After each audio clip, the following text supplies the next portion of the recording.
Tonight we know more about the hostages released by Hamas. 6 of them are members of one family. In Manhattan, protesters called for a permanent solution to the violence in the Middle East. They say the 4-day ceasefire is not long enough. But Israeli officials vow to fire more rockets. The chief of staff for the Israeli military said, "We will return immediately at the end of the ceasefire to attacking Gaza. To maneuver in Gaza, we will do it to dismantle Hamas." Hello, I'm Joe Torres. Sandra is off tonight. At this hour, 17 hostages are free and once again reunited with their families. Israel expects Hamas to release more hostages in a matter of hours. In the first 2 days of the ceasefire, the terrorist organization released 30 hostages. Israel released more than double that number of Palestinian prisoners.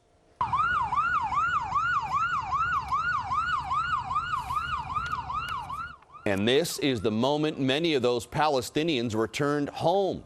Tonight, the question on the minds of so many around the world: when will Hamas free all the captives? Eyewitness News reporter Anthony Carlo joins us with the details. Anthony? Well, Joe, tonight, 13 more Israeli hostages and 4 Thai nationals are reuniting with their families, released from the grips of Hamas. This as 39 more Palestinian women and children are freed from Israeli jails. But the second day of this desperately needed, delicate truce seemed for a moment like it was on the brink of collapse, and that would have been detrimental for Gaza. Amid the bloodshed, the brutality, the war, a glimmer of hope. Smiles on the faces of freed Israeli hostages. Jubilation as Palestinian prisoners are released in a swap. I'm just so grateful that part of this fraction of this nightmare can be over for my family. Alana's cousin Danielle and her 5-year-old daughter Amelia, 2 of 24 Israeli hostages freed by Hamas Friday. On Saturday, 13 more, including several members of the same family. Yahel Shoham, just 3 years old. The second round of Israeli hostages released in exchange for 39 imprisoned Palestinian women and children freed by Israel Saturday, but only after an hours-long delay by Hamas, who accused Israel of violating the ceasefire agreement by not allowing aid trucks into northern Gaza. They've come up with some bogus excuses that they didn't get enough petrol, that they didn't get enough humanitarian aid.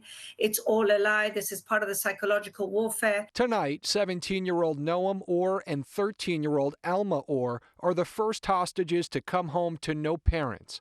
Their mother killed in the attack on Israel on October 7th. Their father still held hostage in Gaza. This is a very complicated trauma, and also when they come out, they don't have a home to come back to.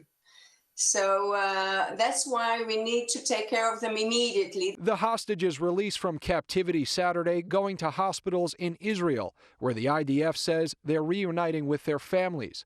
The White House says the Biden administration has been key in negotiations. We're going to continue to be diligent and vigilant in doing all that we can in that regard to ensure that there is humanitarian aid going in, that hostages are going out, and our highest priority, of course, are the American citizens who are being held.